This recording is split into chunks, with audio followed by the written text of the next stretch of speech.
It's time for the real estate debate, where we debate the hottest topics in San Diego real estate. Let's meet today's panelists. Guest number 1, Erica Bocian, Realtor for Rising Realty. Hi, my name's Erica. I might be from Boston, but I saw out of San Diego real estate. Guest number 2, Nadia Colucci, owner, North Compass Realty. Hi, I'm Nadia. I may be a hot-blooded Italian, but my nonna will never know these are vegan donuts. Guest number 3, Lisa Ruiz, owner of Steel Canyon Realty. Hi, I'm Lisa. I may be from East County, but my heart belongs to all of San Diego. And guest number 4, Melissa Sofia, owner of the Avenue Home Collective. Hi, I'm Melissa Sofia, and in a world of real estate phonies, I'm not afraid to be me. Having gray hair doesn't hurt either. All right, welcome to the Real Housewives of... Just kidding. It is the San Diego real estate debate, and it is the Valentine's Day version. Yay. So these are my 4 extra special Valentines today. Thank you guys for coming in. Really appreciate it. We are, of course, debating the hottest topics in San Diego real estate, and I think the hottest topic in San Diego real estate right now is affordability. What to do about it, what's happening, and what can we expect moving forward. So we're going to jump right into topic number 1 as you hear the sound of freedom flying over us right now. So, topic number 1, the real problem with San Diego real estate market is that we don't have enough affordable housing or affordable housing projects. We keep hearing this, and there's some laws that we can get into. If we did, there would be less crazy prices and more opportunities for everyone to own a home. Melissa, Sofia, we're going with you first. Well, interestingly, I disagree somewhat. I believe that where we're at in the market right now is just where we are. It's cyclical, and there are constantly ups and downs. Right now, we're in a long period of expansion, which is why prices have been high for so long. I do think there are a lot of people in this town who would think that we're not in a terrible market, especially if you're a seller, you're an investor. Of course, if you are a San Diego home buyer, it's incredibly a very big problem to find affordable housing. The San Diego Housing Commission actually just released a notice that they have funds available in 2017 to increase rental housing that's affordable. But what we don't have a lot of is for sale affordable housing. We only have maybe 300 homes across San Diego, which, like you were saying, were put in place by the inclusionary laws for new home builders to throw in a house here or there. If we could get our legislators to get on board and create more of those, I think it would really help. Will it change the tide of our market? I don't really think so, but I think that it would be important for them to get on board and help the people that need affordable housing. So you think more projects like that would help the situation? I do, but I don't think it's the problem. Not the solution? Yeah. Okay. Lisa, what do you think? I feel like San Diego, it's the world's finest city. It's beautiful, or America's finest city. But, it's... I'll take the world. People leave here and then they come back because it's the best. And is it affordable? Not always. It's just kind of the way that it is. And it doesn't make sense so much to go create affordable housing projects. I think when the market's down, like you said, everything seems to be affordable for our standards. So, when houses are cheap, they're cheap. When they're not, they're not. And that doesn't mean that it's not fair or that it should be, that we should... if we built a project, it's going to be the same cost to build it as it, or San Diego costs. They're high, so it's going to cost a lot to build it. Doesn't make any sense to sell it as an affordable housing project. I gotcha. So somewhere someone's going to have to pay for it. Somewhere someone's going to have to pay for it no matter what. Okay, yeah, and I get Unless that. there was some big grant given, and it would have to be an incredible amount. I think the idea behind this concept for people who argue on behalf of it is that if you created more affordable housing opportunities, because we need, as a society, you have to have, upper class, middle class, lower class availability. Right. And in San Diego, we don't really have any lower class availability for housing. So if you don't have that, then you run into a problem where it has a ripple effect upward through the local economy. I don't think we're necessarily seeing that, but that's the argument. Nadia? I don't know. I think we do have still affordable housing for San Diego, right? Here we also have a ton of bureaucratic red tape for a developer to build these affordable projects. By the time they just get permits, someone else in another state has built a house, lived in it, had a couple holidays, had babies, now the kids are driving, whatever.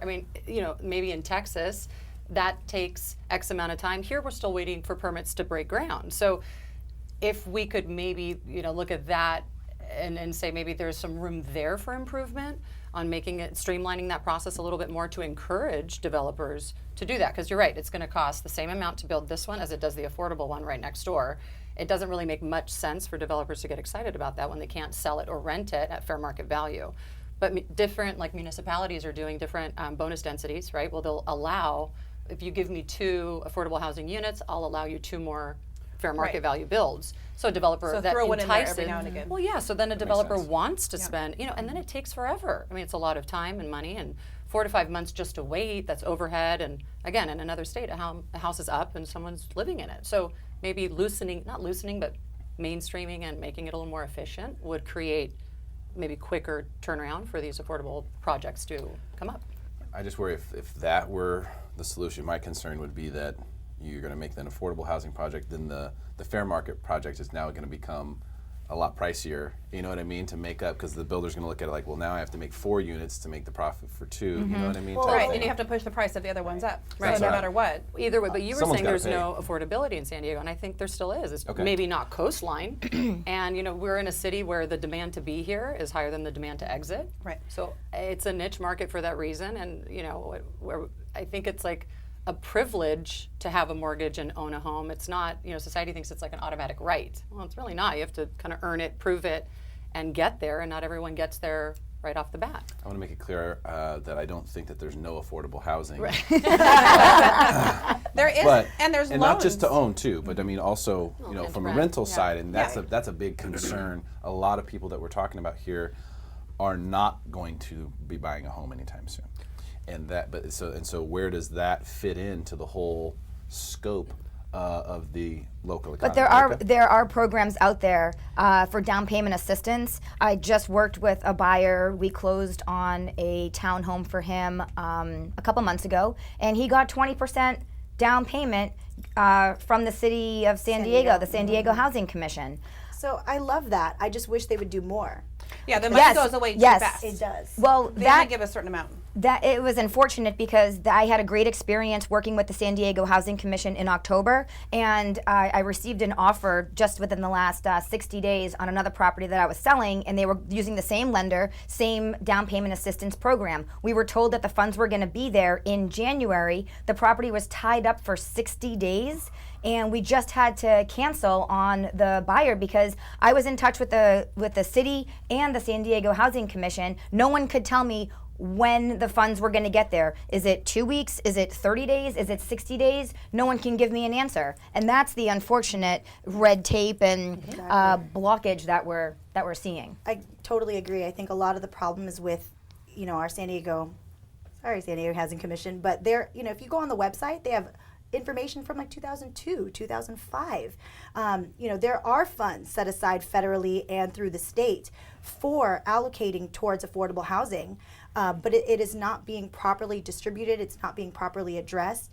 There is rental housing. Finally, the funds are available in 2017 because they've been fighting for it, but we need to fight for more affordable housing for sale, and it's all about, instead of making developers pay the in lieu of fees, which are just small fees that they get for not building affordable housing, they need to force them to build these affordable housing units when they're building the new home communities. So there's something going on over there where, people aren't being forced to do that like they were 10 years ago or, 15 years ago when they were building up. Carmel Valley has a ton of the affordable housing. North Park, when they're rehabbing it, there are a couple developments over there that they forced them to do. But, where are they now? There's a lot of new home communities in Escondido. There's new home communities all over North County, Coastal, South County. There's not enough. And somebody's kind of getting away with not building that affordable housing. I don't know. On the flip side of that, as far as so let's say there's a new subdivision in Carmel Valley. And, let's say just for fun, every 10th house has to be affordable housing. Why is it fair that that house is to be sold to somebody that doesn't have as good of a job or doesn't have as good of income when my buyer is working their tail off to buy this house at the fair market value price, and then the next house goes to somebody because they qualify for I see better where you're buy. going with it. And Yeah. I don't think it's a situation where it's apples and apples, where this person, they're buying the same house and one person's getting it for a lower price. I think it's more of it's maybe the same location, but it's a different home. You know, it's a Well, different the same home, but it's the price. same. But it's the same location. Which location? That's everything to people. Some people want to get into a school district, or Right. and you have a lot of buyers that do qualify for, say, a $700,000 home, and then what would it sell for if it was going to be affordable housing? Like really cheap. Really And cheap. there's one- And then how is that fair to the buyers that really are working their tail Yeah. off to put that big down payment down to buy that house? Everyone wants to live in the best neighborhood and the best house, Right. and it can't just be handed out to everybody, a free handout for everyone. Again, we live in San Diego. We live in America's finest city. Everyone wants to live here, but it's expensive. Yeah. It's expensive to live here. So why are the handouts going to people that can't qualify? And I'm not saying this from not the that they don't deserve negative it. space. No, I Right, not that they understand. don't deserve it. Everyone's working hard, but exactly, we all have buyers that work really, really hard, and all they can afford is $500,000, $600,000. Why should somebody else get to go live in a more desirable neighborhood in a bigger house? Here's the other side of that equation. By the way, these topics are usually things that other people have said to me, so I know I end up defending these statements a lot of times, but this is stuff that someone has actually said to me almost verbatim every single time. And so to go back to that side, part of the argument was that if we did that, Carmel Valley, for example, which maybe we can even use that one, if we created more affordable housing opportunities, whether it's rental or ownership, either one, in that particular area, it would help stabilize the prices to a degree, because of the fact that now you are inserting some of these lower comps and stuff like that, and maybe the neighborhood isn't as pristine as it was before because now you have lower income families living there. That would help stabilize the values in the area, and that would be good for everyone, was the idea.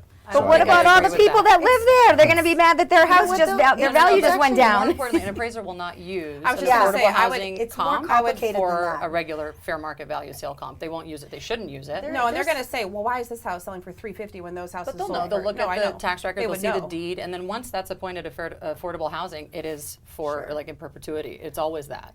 So even if you want to rent At it least for out or 55 sell years. it or It's anything not, like it's not that, always in perpetuity. But I mean, I sell Carmel Valley. I sell a lot in Carmel Valley, and there are 4 huge apartment rental housing, low income units there, or developments there, and there are actually a good number of low income homes you wouldn't even know.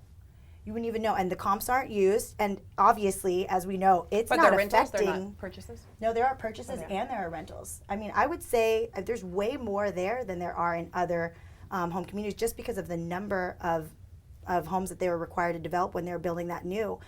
You can't tell. I mean, look Has at that the hurt prices in at Carmel all? I was Valley. going to say, has it hurt it at all? Or? no, because Not it's, even it's, close. it's different. You can't It's compare different. it. So even though And they're right next also- door, you still can't use that comp. And so. the incomes of the people in there, I mean, they're not like, they're not making $25,000 a year. These aren't the because deadbeat even the percentages income, are- even the yeah. income. So let's say a buyer came to me and said, "Hey, I need help," and it happens to me all the time.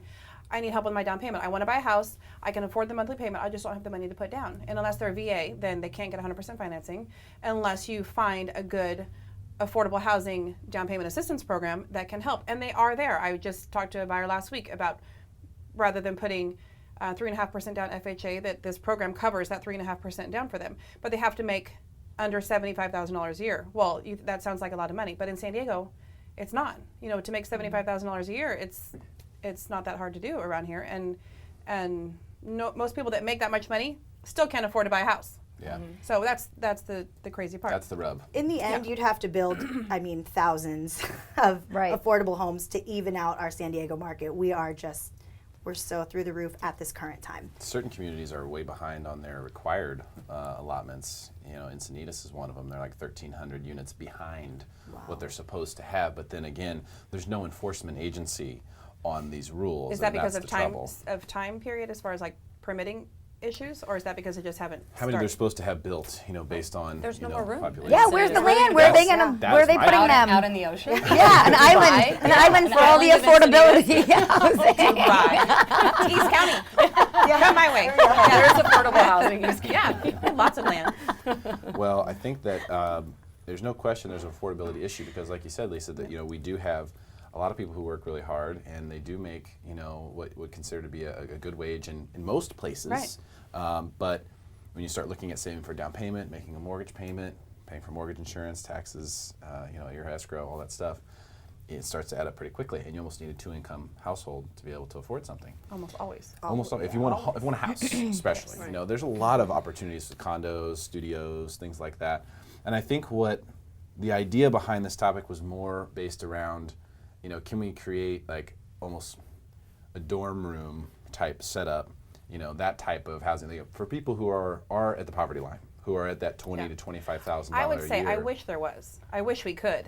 They do. The San Diego Housing Commission is supposed to be doing that. They turn like old hotels and stuff into these like one-room places. But I think they make those it's way rentals. behind. They do. They're all They're all They're not rentals. purchased. Yeah, they're not They're purchased. not purchased, and they're owned by the San Diego Housing Commission, which is. And we just passed Ballot M, right? That is going to allow for more affordable housing projects by 2020. I think another 40,000. It's good. Hopefully we get there. So we're on the way, but at the same time, if you're a home buyer looking online today, what you're going to see is a lot of big numbers, and that's a reality of the situation. So on the same subject, let's jump to topic number 2. If you really want to make housing a safer investment and keep prices low, we should require a much larger down payment, 20%. That would give everyone enough skin in the game to stick it through tough times. As it stands, people are still getting into homes with little or no money down, and that is dangerous. Erica, I'll start with you. I disagree. Whether you're using a VA loan and putting no money down, that's no skin in the game either. So what would cause somebody that's using a VA loan versus someone that's getting a conventional loan putting 20% down to walk away from their home? That's no skin in the game, but that's a great loan that's available. So whether you can afford to put 3% down, 5% down, 10, or the traditional 20% down, that's still money that you have in the game. And at the end of the day, if you put 50% down and we went through a crash like we did a couple years ago, you still might walk away from your house whether you put 20% down or you put 5% down. Though you're less likely to walk with 20% down, 1, and 2, I think you could sell it still and recoup. I mean, today, anyways, we have the ability to sell and recoup that money back. So maybe If it 20. came down to it. Yeah, If you I think waited. 20% would be ideal. I don't know. I think VA is there to benefit a specific borrower that put their life on the line for, So I think that coming in at no money down, I support. I like the idea of a lot of buyers getting in with no money down.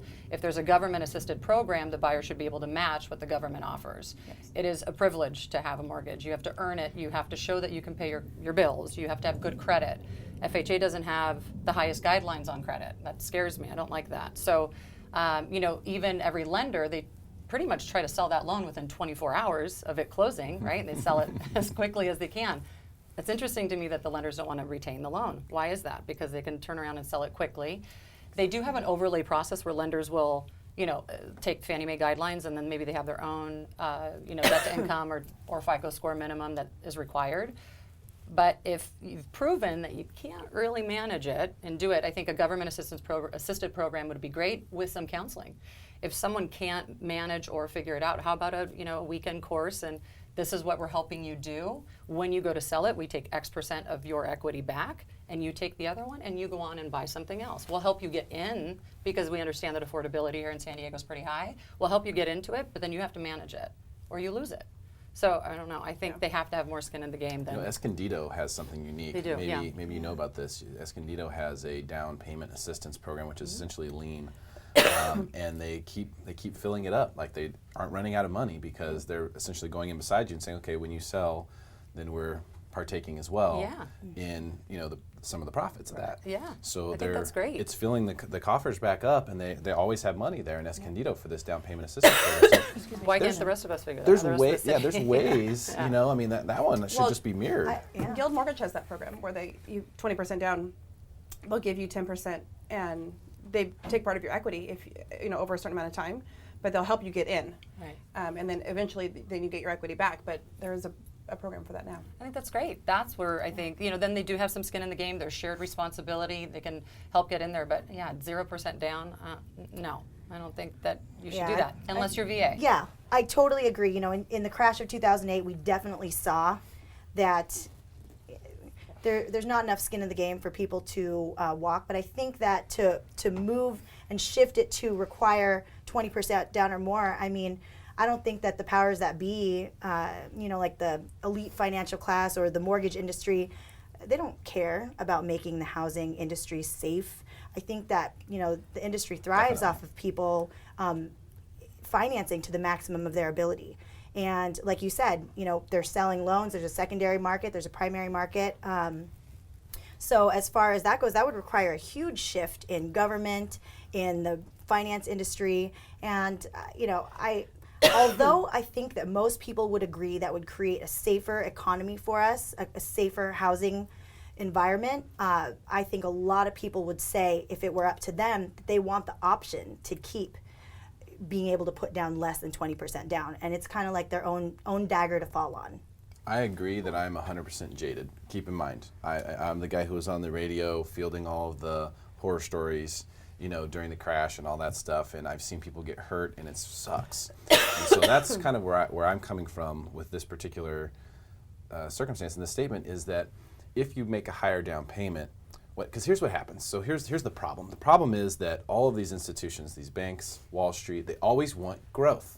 It doesn't matter if last year was a great year, this year needs to be better. Yeah. And it's always that way. It's not like, oh, last year was a great year because organically all these circumstances came together and it was cool, but this year's going to be like a lot less than that. No one's okay with that. That's a problem because either you have a Ponzi scheme or you start to get in trouble. One of the two, and they're both bad. So if you start to get in trouble, you start to see situations where now you say like, okay, market's on fire, things are going really good, and then lenders and Wall Street, they start looking at it and go, well, how can we have growth again this year? And they just keep opening it up and opening it up and opening it up until we crash. And that's why we keep having these cycles where we go up and down and up and down, and people get hurt and people get rich off of that hurt, and that's fine. And that's the way it can be, and that's okay. It's a free market and it's happening. All I'm saying is that if we were able to just make this one small adjustment, what would happen is a lot of buyers would come off of the table. A lot of buyers would be out. And that would help stabilize prices, make things more affordable, make things a lot safer, a lot more stable. And that's not as sexy. And that's not as exciting as it is right now. And I get that. And maybe that's not what's even best. But I do believe that if we had a 20% minimum down payment requirement, you would see this extreme stabilization in the real estate market. And you would see people strive a little bit more for it, make a lot more conscious decisions about what they're doing with their real estate. I don't think it would eliminate the opportunity to create wealth. I don't think it would eliminate a lot of the financial benefits that go along with owning a home. I just think it would make it more of something that you have to earn, and something, a real treasure, versus, oh, okay, we got 3% down, let's go for it, baby. Back to it being a privilege. It's not an automatic, inalienable right, if you will, or whatever. So other countries think we're crazy for the type of secondary home loans that we do, and all. But it should always be that way. I mean, you should feel like, hey, you're buying a home. You're investing in a $500,000 piece of property. You should feel not a sense of entitlement for it, and that you could just throw it away at any time. I mean, there are consequences for it if that happens. Right. And you should, every buyer should know that when they're buying a home, that this is not just being handed to them. But these guys on Wall Street probably understand that a little bit better. So I agree. If we could try to stabilize it, I don't know if I'd go as high as 20. I think was thinking the same thing. There's certain circumstances that people can prove. Well, you take out PMI. That's right. That's not even a consideration anymore. Those companies just go away. That whole insurance business, which is a huge money suck. So would a lot of clients. Eliminate PMI. What a huge money suck. Go ahead, Derek. Take it to the hill. You guys We're behind you. You guys have to go. We don't need you anymore. And let's keep in mind who's propagating this whole thing. It is the government. Okay, if you make Fannie and Freddie, private companies again, or make them whatever, but not government service enterprises. If you take FHA out of the equation, and I'm not saying we should take VA. I think VA is the one thing that should remain, but that's a totally separate circumstance. Take FHA out of the equation. Take Fannie and Freddie and make them real companies. What do you think would happen? We would go towards this. I mean, back in the day, in banking wise, like most banks. I mean, if you go to a credit union today, or you go to a bank today, and you get a loan that's less than 20% down, they're selling that to somebody. They are not participating in the risk. They only keep the good stuff. Right? Yeah, they're only keeping the stuff. You go back to the days where there's A and B grade loans, and that's like it. That's it. No C, no D, Lenders no E. Lenders today are saying that the vetting process is a lot more strict than it was before the crash. So maybe there's a little bit of balance there, a little bit of hope that we're not, doomed for the same fate. Well, the lending guidelines are much tougher than they used to be. I mean, like A you look lot. at the conditions list on a purchase transaction, and it's You have to prove your income now. Yeah, right. imagine that. You have to show a document. Yeah, it's crazy. But I mean, if you get a that's a little gift more or any money hopeful. that comes in, you have to, be able to document where that comes from. My clients always say, "What else do I have to give you? Like my kid's blood type?" A blood sample. Maybe. Your Yeah. firstborn I child. They prefer require a it. kidney because I can get way more. But money there's for a that lot market. more into getting a loan now Yeah. than there used to be when the whole 100% financing. And you have a mortgage background. Yeah. And I have a mortgage background. And I gave all. I didn't give all those loans, but I worked in a mortgage company when in 2005 when we were doing those 97 threes, and it was 100% financing, stated income. Sure. And I had a stack up to here on my remember floor. the 125s? Yeah, the 125 125s. seconds, cash out? Yep. Yeah, so Oh, that's wow. all gone. Yeah. But here's Good. the problem. You know what they're still not doing today, Lisa? They are still not actually looking at all your liabilities. They may be Well, asking that's you what I about always your say income, too. Yeah, but they they're don't take not, into consideration how much does it cost for my kids to your go to school? SDG&E, Yeah. your What's my, school bills. What's my Yeah. TV bill? How much am I spending and they count your at minimum. Nordstrom? They don't look at any of your that minimum stuff. credit card.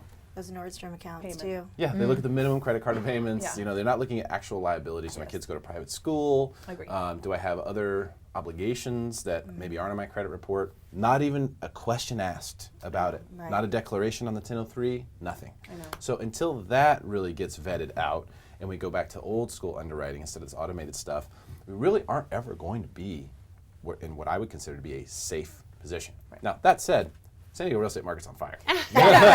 If we're talking, Has been for 7 years. if we're talking a safe environment versus affordable, like we were saying before, San Diego, America's finest city. Everybody wants to live here, much like everyone wants to live in LA, San Francisco, and New York. But it's very expensive to live there. So, in my opinion, I actually think that right now, for what San Diego offers, it's actually affordable and undervalued in certain areas. If you look at downtown and what's going to happen to Seaport Village and the prices, if you look at what the condos cost to own a condo downtown, compare that to Los Angeles, compare that to San Francisco. It's maybe half the price, maybe a little more than half. For California, we're still the Yeah, only we affordable yes, beach we community. are We still have affordable. Oceanside and Imperial Beach. We still have coastline in Southern California that's not insane. Tapped out. No, Yes. I agree. That's So true. that But I that's- think safe and affordable go hand in hand in this argument.